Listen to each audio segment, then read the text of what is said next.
जय हिंद साथियों, इनकलाब जिंदाबाद, भारत माता की जय। Agnipath, Agniveer, the end. जी हाँ, बिल्कुल सही सुन पा रहे हैं। क्या अग्निवीर योजना का पूरी तरह से खात्मा होगा? क्या अग्निवीर योजना को खत्म करके फिर से रेगुलर भर्ती की शुरुआत होगी?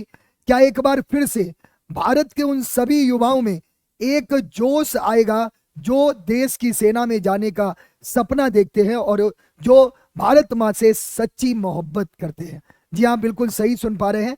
क्या अग्निवीर योजना चुनाव से पहले कोई ऐसा बड़ा फैसला आने वाला है जिसमें अग्निवीर योजना को पूरी तरह से समाप्त कर दिया जाएगा? आज मैं इस वीडियो में आप सभी के बीच में बहुत सारे तथ्य लेकर आया हूं, जिसके आधार पर मैं आपको बताऊंगा कि आखिर अग्निवीर योजना क्यों खत्म होने वाली है और कब खत्म होगी और कैसे खत्म होगी। साथियों, वीडियो को अंत तक देखिएगा और अगर वीडियो अच्छी लगे तो ज्यादा से ज्यादा शेयर जरूर करिएगा। अगर मैं बात करूं अग्निवीर योजना की, तो अग्निवीर योजना को लेकर शुरू से ही एक बहुत बड़े विरोध का आलम देखने को मिला है। अगर हम बात करें तो सबसे पहले अग्निवीर योजना के बारे में जो पूर्व सेना प्रमुख थे एम नरवणे जी, इन्होंने अपनी बुक में यह साफ साफ लिखा था कि अग्निवीर योजना को लेकर सेना पूरी तरह से तैयार नहीं थी, ये इस तरह से अग्निवीर योजना को लाया जाए।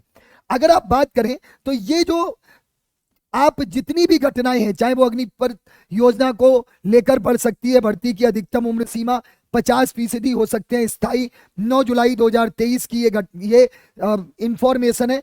इस तरह की आपको इतनी सारी सूचनाएं मिल जाएंगी जिसमें जो आपके नौसेना के पूर्व एडमिरल केबी सिंह जी हैं, इन्होंने भी अग्निवीर योजना को लेकर बहुत सारे सवाल उठाए।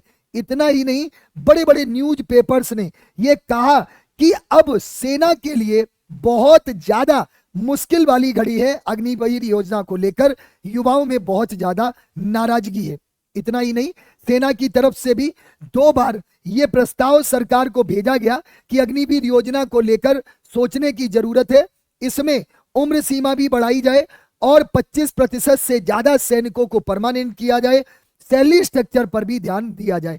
ये सारी चीजें पिछले 2 साल से, जब से अग्निवीर योजना आई है तब से ये सारी चीजें चल रही है। रक्षा मंत्री राजनाथ सिंह जी ने भी बयान दिया कि हम अग्निवीर योजना को लेकर परिवर्तन के लिए तैयार हैं। इतना ही नहीं, कई अग्निवीर शहीद हुए, जब अग्निवीर शहीद हुए तो उनको शहीद का दर्जा भी नहीं मिला, ऐसा भी अग्निवीर हमारे इस बीच में आए हैं। यानी सीधी सी बात है कि विरोध का आलम कुछ इस तरह से हो गया कि अग्निवीर योजना को लेकर ट्रेनिंग पर, प्रशिक्षण पर भी सवाल उठाए कि जो ट्रेनिंग की अवधि है वो कहीं ना कहीं कम है, इस ट्रेनिंग की अवधि को भी बढ़ाया जाए जिसका एक सकारात्मक प्रभाव पड़ेगा। मतलब सीधी सी बात है, अग्निवीर योजना को लेकर जितनी सारी रिपोर्ट्स अभी तक आई है, कहीं पर भी ये नहीं कहा गया कि अग्निवीर योजना सच में एक ऐसी योजना है जो युवाओं के हित में है।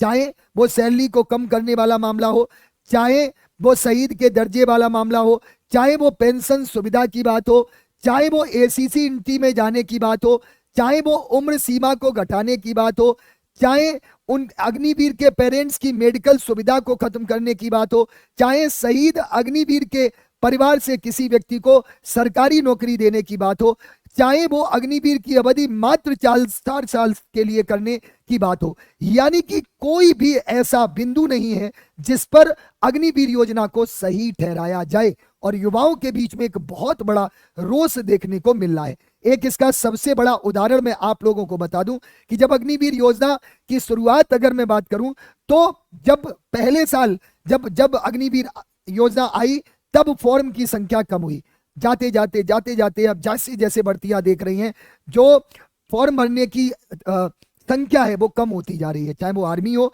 चाहे वो एयरफोर्स हो, चाहे फिर वो नेवी ही क्यों ना हो। मतलब सीधी सी बात है कि अग्निवीर योजना को लेकर बहुत समय से एक ऐसी स्थिति बनी है जिसमें हम ये कह सकते हैं कि अग्निवीर को पूरी तरह से नकारा गया है। इतना ही नहीं, आप लोगों ने देखा है कि जो गोरखा रेजिमेंट है, गोरखाज है, जब से अग्निवीर योजना आई है तब से गोरखा रेजिमेंट के लोग भी और गोरखाज भी हमारे इस सेना में भर्ती होने से साफ साफ इनकार कर दिया है।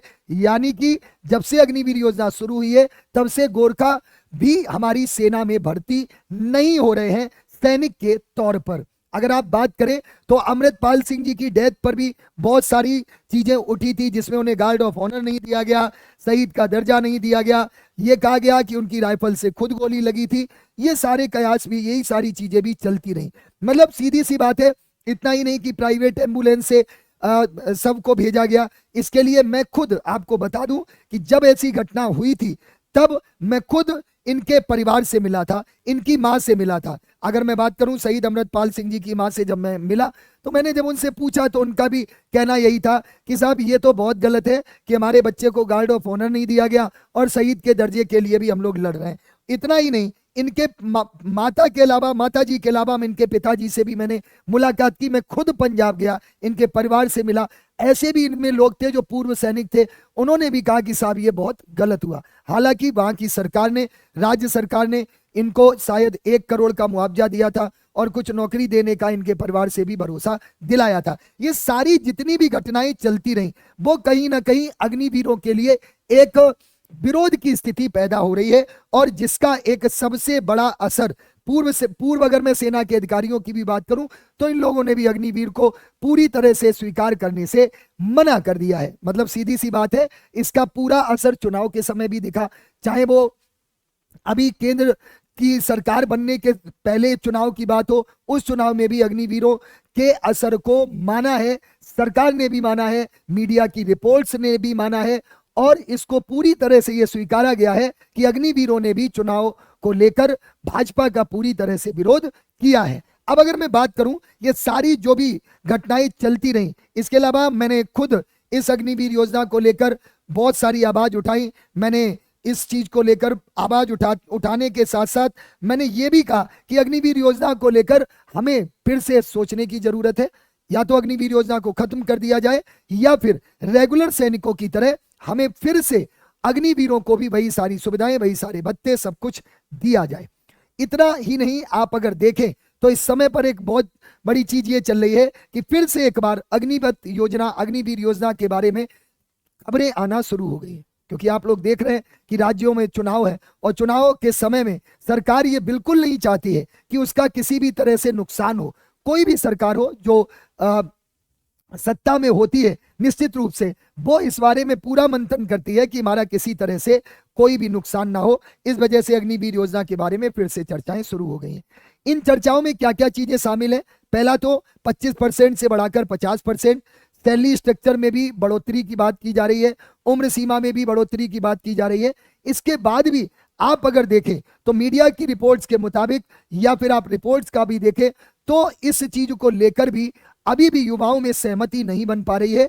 युवाओं की मांग है कि अग्निवीर योजना को पूरी तरह से खत्म किया जाए। यानी सीधी सी बात है, चुनाव का समय है, अगर अग्निवीर योजना को लेकर बच्चों ने अपनी इस चीज को पूरी तरह से रखा और अपने आप को ये मांग सरकार तक पहुंचाने में सक्षम रहे कि नहीं, अग्निवीर योजना को लेकर एक बार विचार करने की जरूरत है, अग्निवीर योजना को पूरी तरह से समाप्त करने की जरूरत है। कल ट्विटर कैंपेन चलाया था जिसमें नो अग्निवीर योजना।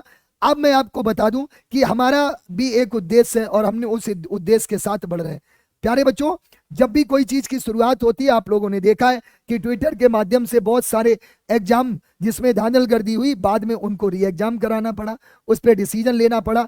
ठीक उसी तरह से हम लोग भी कल, यानी कि कल 8 सितंबर को रविवार, यानी सुबह 8 बजे से लगातार हम ट्विटर कैंपेन महा आंदोलन चला रहे हैं, जिसमें 1 लाख ट्वीट का हमारा यहाँ पर 1 लाख ट्वीट का हमने उद्देश्य रखा है। याद रखना, अगर हमारा ये ट्वीट ट्रेंड कर गया तो निश्चित रूप से सरकार तक हमारी ये बात पहुंचेगी, क्योंकि अभी तक की जो रिपोर्ट है वो यही है कि अग्निवीर योजना को ये पूरी तरह से खत्म नहीं करेंगे, सिर्फ और सिर्फ इसमें 25% से बढ़ाकर 50% और सैलरी स्ट्रक्चर बढ़ा सकते हैं। लेकिन हमें अग्निवीर को पूरी तरह से खत्म करना है। अगर आप भी चाहते हैं कि अग्निवीर योजना पूरी तरह से खत्म हो तो इस वीडियो को ज्यादा से ज्यादा शेयर करें, और कल सुबह 8 बजे से लगातार द लीडर डिफेंस फैक्ट्री पर ट्विटर कैंपेन, जिसमें हम नो अग्निवीर को ट्रेंड कराएंगे। याद रखना, यह ट्रेंड तभी कर सकता है जब कम से कम 1 लाख ट्वीट नो अग्निवीर के होंगे। तो आप लोग कल सुबह 8 बजे से लगातार इस ट्विटर महाअभियान में जुड़ना ना भूलें। याद रखना, यही आपकी असली जीत होगी, यही आपकी आखिरी जीत होगी। नहीं तो फिर से हम उस दलदल में फंस जाएंगे कि हम सिर्फ आवाज उठाते रहेंगे, हमारी कोई नहीं सुनेगा। तो आज के लिए इतना ही। आप सभी का धन्यवाद। मिलते हैं कल सुबह 8 बजे the leader defence factory YouTube channel पर। जय हिंद, जय Bharat. Thank you very much.